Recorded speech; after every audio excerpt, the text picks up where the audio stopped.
Europe 1, bonjour.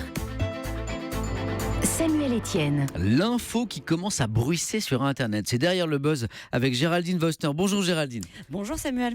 Vous nous parlez ce matin d'une vidéo qui dérange, c'est le moins que l'on puisse dire, tournée aux États-Unis après une énième bavure policière. Il s'agit d'un tutoriel sur les bons gestes à adopter en cas d'arrestation. C'est un film tout bête, de 4 minutes tourné à l'iPhone. Même ambiance, même technique que si on vous montrait comment changer de carburateur. Sauf que là, on parle de vie ou de mort et que le protocole présenté explique froidement comment rester en vie si on croise la route d'un policier. L'auteur, c'est un chanteur afro-américain de musique country. Il joue le rôle du Pandore et il explique sans passion, calmement, son point de vue. Si je ne vois pas vos mains, je me sens insécure. Mon adrénaline va monter. Gardez-les donc sur le volant, doigts ouverts. Ne vous asseyez jamais sur votre portefeuille. Ne laissez vos papiers, ne les laissez pas sur le côté. Je pourrais croire que vous sortez une arme. Pour survivre, placez vos documents devant sur le tableau de bord. Les conseils sont déroulés de façon très didactique.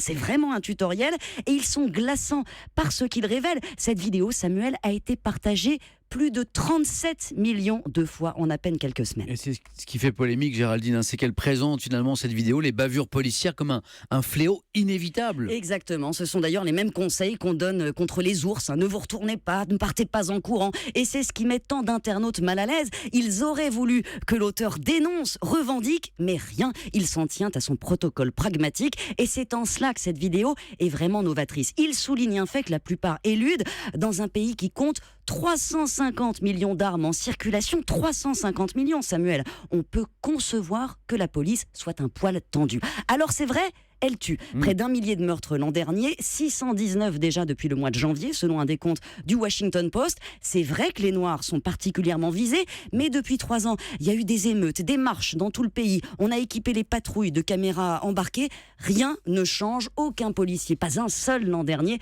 n'a été condamné. Et cette vidéo, finalement, elle frappe dans le mille l'origine du mal.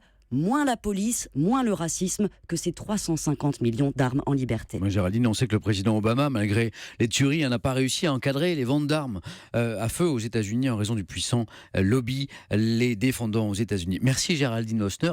À demain pour un nouveau Derrière le buzz.